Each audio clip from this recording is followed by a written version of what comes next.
5 y recibimos al colega Ángel Páez, periodista y jefe de la unidad de investigación del diario La República, quien ha hecho una investigación específica sobre la participación del propio presidente Pedro Castillo en la trama de corrupción a través de la firma de un decreto de urgencia que ha permitido festinarse trámites y controles en licitaciones públicas. Ángel Páez, muy buenos días. Gracias por estar con nosotros en Ampliación de Noticias de RPP. Muy buenos días. Muchas gracias por la invitación, Fernando Mabel. ¿Qué tal? Cuéntenos, por favor, qué cosa es lo que ha logrado establecer usted respecto de lo que ha hecho el propio presidente de la República en la trama de corrupción que se viene investigando y que implica, como sabemos, allegados de él, políticos como ministros y familiares como la señorita Jennifer Paredes. Gracias. Hemos identificado 3 momentos de este caso específico de la manipulación de la digamos, direccionamiento de las obras públicas. El primer momento es cuando los amigos del presidente, que eran conocidos como los chiclayanos en el Ministerio de Vivienda, concertan voluntades para precisamente interferir en un proyecto que había de distribución de obras públicas, más o menos de 500 millones de soles, que ya venía del gobierno anterior del presidente Sagasti y cuya gestión precisamente designó a la viceministra Añaños, ¿no? Ella acaba de confirmar que por disposición del presidente, del ministro de Vivienda, Jenner Alvarado, y de su jefe de asesores, Salatín Marrufo, fueron a una vivienda, a una reunión clandestina, donde encontró precisamente a los chiclayanos, que eran Abel Cabrera, el empresario financista de la campaña del presidente, el alcalde Nenil Medina, el otro empresario dueño de la Casa de Zarratea, Segundo Sánchez, y que eran parte de este grupo de los llamados los chiclayanos, y que allí le pidieron a la viceministra y a la jefa de presupuesto que estaba en ese momento, la señora Castañeda, que expusieran con detalle toda esta información que no tenían que ellos por qué conocerla, porque ellos no eran funcionarios, no tenían ningún tipo de asignación gubernamental, y además era información reservada. ¿Y por qué querían conocerla?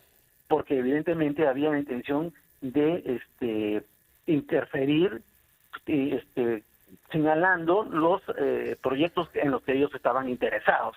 Esta es la primera parte, porque luego de esa reunión, el presidente tiene una serie de encuentros, como consta en los registros de visitas, con algunas de estas personas, ¿no? En Palacio de Gobierno y también en la Casa de Zarratea, ¿no? Como ya está identificado este hecho, ¿no? Y esta reunión del 20 de agosto, luego se cristaliza esta intencionalidad de estas personas el 29 de octubre, cuando el presidente suscribe el decreto de urgencia 102-2021, autorizando el financiamiento de una serie de obras, entre las que se encuentran, solamente para tener una idea de lo que estamos diciendo, 5 obras que había pedido el señor Nenil Medina, que está preso ahora, y también 5 obras que había pedido el señor Marrufo. El señor Marrufo era parte del grupo de los chiclayanos, todavía, ¿no? De los chiclayanos, y era muy amigo, o es muy amigo del señor ministro en ese momento de Vivienda, el señor Jenner Alvarado, ¿no? Entonces, luego de este segundo momento en que se hace la distribución de la obra, solamente he mencionado las obras que pidieron Nenil Medina y el señor Salatín Marrufo, porque falta identificar las otras obras que también han requerido los otros chiclayanos. La tercera fase es la adjudicación de las obras, porque efectivamente a partir del mes de septiembre, octubre, y noviembre y diciembre comienzan las licitaciones en estas alcaldías, ¿no? Y hemos identificado que efectivamente estas licitaciones fueron montadas, fueron diseñadas exprofesamente para que ganaran compañías relacionadas con la familia del presidente o sus allegados, ¿no? Eso está corroborado precisamente por el señor Hugo Espino, ¿no? Quien ha declarado con mucho detalle cómo fue que se organizaron para que estas empresas fraguaran las licitaciones, presentándose en supuestas competencias entre propuestas con los foros económicas, cuando ya todo estaba armado, ¿no? Ya estaba todo organizado. Ni siquiera hasta el momento, por lo que hemos avanzado, ni siquiera hemos encontrado el 1% de estas licitaciones manipuladas que tuvieron evidentemente un beneficio económico con estas personas. Y Ángel, ahí ¿cuál es el papel de Lilia Paredes, de Jennifer Paredes y cuál es la ruta del dinero? En buena cuenta, ¿quién se termina beneficiando? Se terminan beneficiando varias de las personas que tuvieron, de los miembros de los chiclayanos. En el caso específico de la familia Paredes, el papel que cumplió el señor Nenil Medina, que fue una de las personas clave en este diseño de distribución de licitaciones, era tenían un problema la familia Paredes, ellos no tenían una empresa, ¿no? Y el vínculo que tenían con Hugo Espino era precisamente porque ellos les iba a facilitar sus dos empresas, una a su nombre y la otra estaba a nombre de su hermana. Y efectivamente esa empresa, la de la hermana, ¿no?, es la que gana la licitación de 3 millones de soles sin tener ninguna experiencia, ¿no? Pero luego hicimos otros seguimientos y encontramos también relaciones con otras licitaciones. O sea, estamos en este momento recién encontrando cuáles son estas contrataciones que fueron amañadas para favorecer a estas personas, ¿no?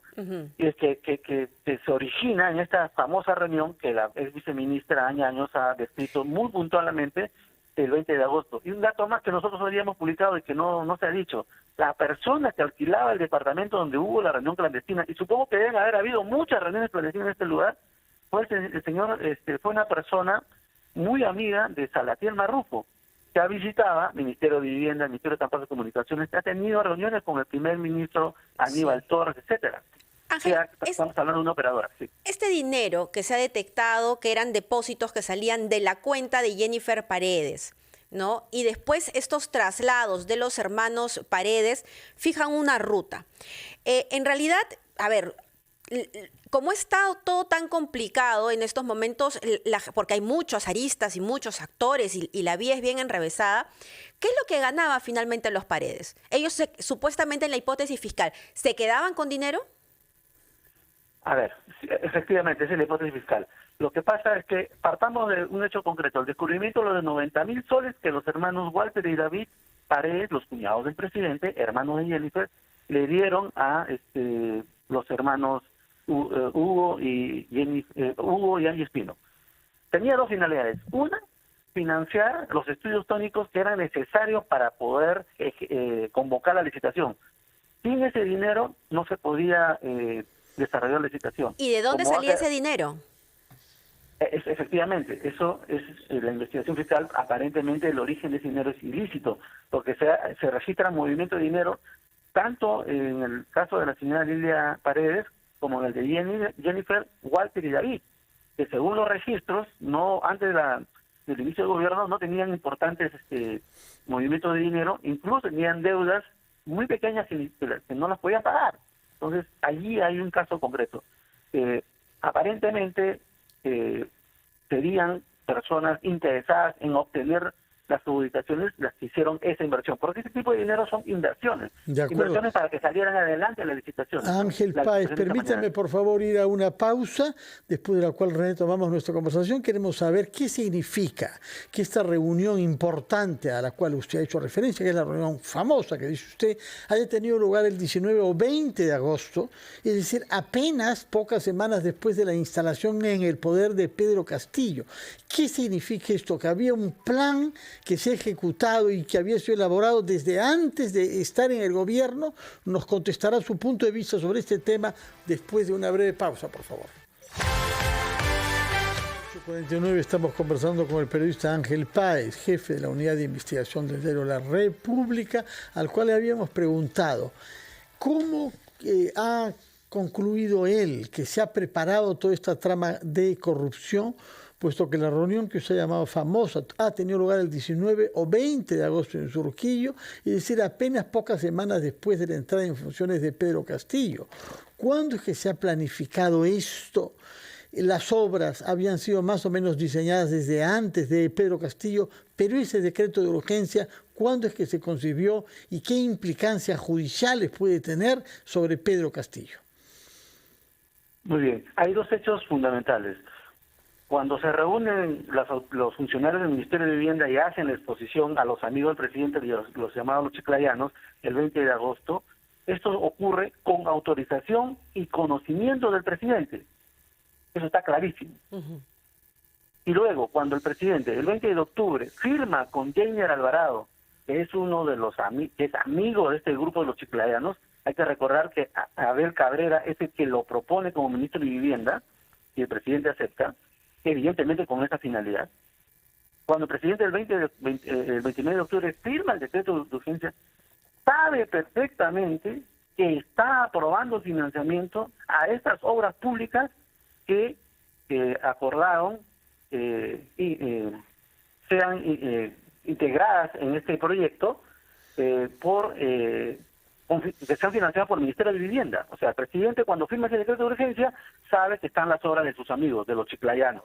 Esto se concibe evidentemente porque los miembros de los chiclayanos hay dos importantes financistas de la campaña, el dueño de la Casa Zarratea, que es el señor Segundo Sánchez, y también está el señor Abel Cabrera, financista también. Y como acaba de decir, el señor Cabrera es quien propone al presidente y nombran a Jainer Alvarado como ministro de Vivienda. Entonces, no puede el presidente decir que desconocía que sus amigos habían filtrado, digamos, los proyectos que estaban interesados en este decreto de urgencia, porque eran los financistas de campaña. De alguna u otra forma se estaban cobrando el financiamiento de la campaña del presidente. Es un esquema que además es muy conocido, ¿no? Hay empresarios que aportan dinero y saben que de alguna manera que lo tienen que recuperar, ¿no? Sí, solo que en esta vez aparentemente parece ser más descarado aún. Ahora, a eso en la línea de tiempo le sumaría lo que ha contado Hugo Espino, pues él indica que se reunió con Lilia y Jennifer Paredes el 8 de agosto, es más, recién ubicándose ya en Palacio de Gobierno. Y el señor Hugo Zona que actúa como operador del señor, del alcalde de Languilla, que fue parte de la campaña y también fue financista de la campaña, según han declarado los colaboradores eficaces. Entonces, estos amigos conocidos como los chiclayanos eran financistas, la mayoría, de la campaña del presidente. Entonces, al presidente le estaban cobrando lo que habían invertido con la asignación irregular de obras, porque como acaba de decir la viceministra de Vivienda, Añaños, ella no tenía por qué dar esa información. Ella creía que estas personas eran asesores designados del presidente, pero después se dio cuenta que no, que eran personas que no tenían ningún tipo de actuación formal en el gobierno y que simplemente estaban interesados en las obras. Es más, el señor Segundo Sánchez le pregunta por algunos proyectos específicos, ¿no? Y era evidente el interés de cada uno de que proyecto de financiamiento de estas obras públicas de agua potable y saneamiento se incluyeran los distritos en los que estaban interesados, ¿no? Y cada uno efectivamente lo hizo, ¿no? Hasta el momento solamente se han identificado las obras en las que están relacionados el señor Salatiel Marrufo y el señor Memil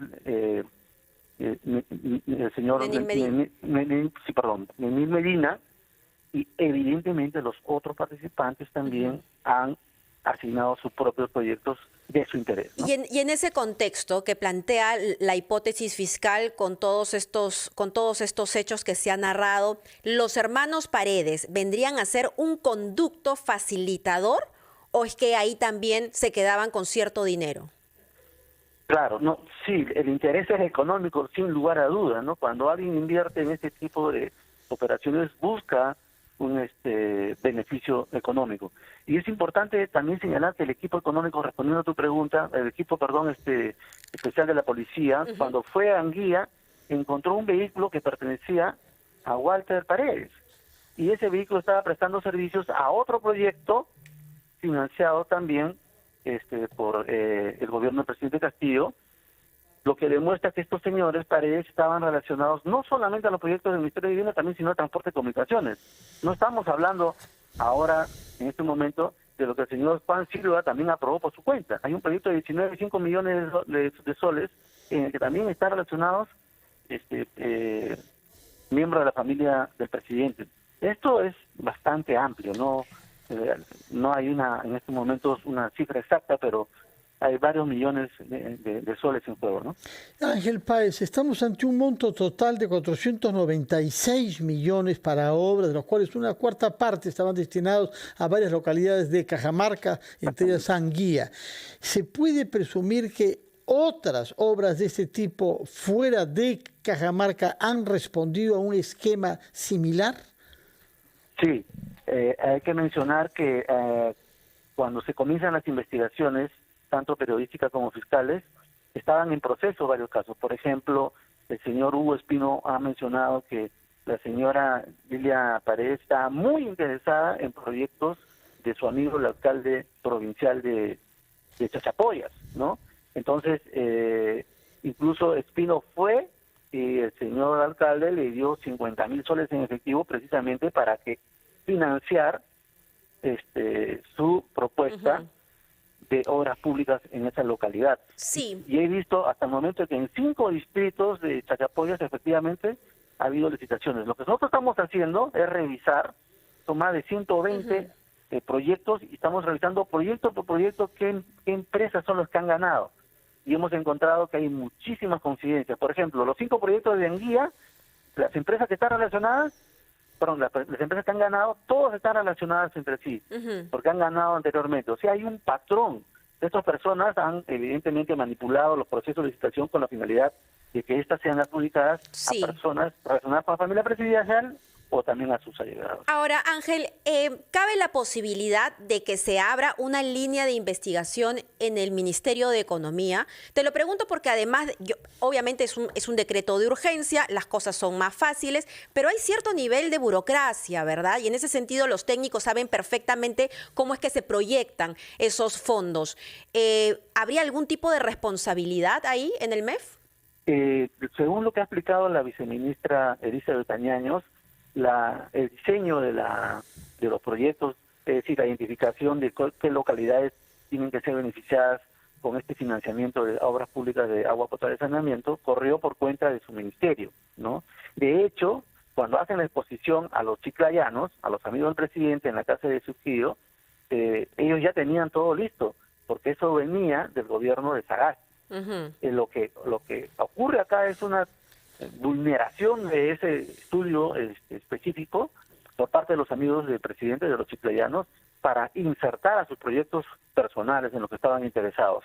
El Ministerio de Economía, y he escuchado la versión también de la primer ministra, porque el decreto de urgencia lo firma la primer ministra Mirta Vázquez y lo firma el exministro de Economía Pedro Franque. Pedro Franque. Sí. Claro, estos estudios y el diseño y la identificación de las localidades corrió por el Ministerio de Vivienda. Pero todo aporte de información es importante. Muchas gracias, Ángel Páez, por sus explicaciones. Felicitaciones por esta investigación publicada en La República, que nos da datos precisos y nos permite comprender hasta qué punto parece totalmente falsa la insistencia que tiene el señor Pedro Castillo en que él no ha robado ni un solo sol al pueblo, que es algo que nos ha venido repitiendo para poder presentarse como una víctima de acusaciones completamente infundadas. De ahí la importancia de investigaciones precisas, con testimonios y con argumentos claros y contundentes como los que aporta usted. Muchas gracias, Ángel Páez. Muy buenos días. Mabel, nos vamos a una pausa. Así es, son las 8:59, momento de escuchar el gran resumen de la hora y regresamos.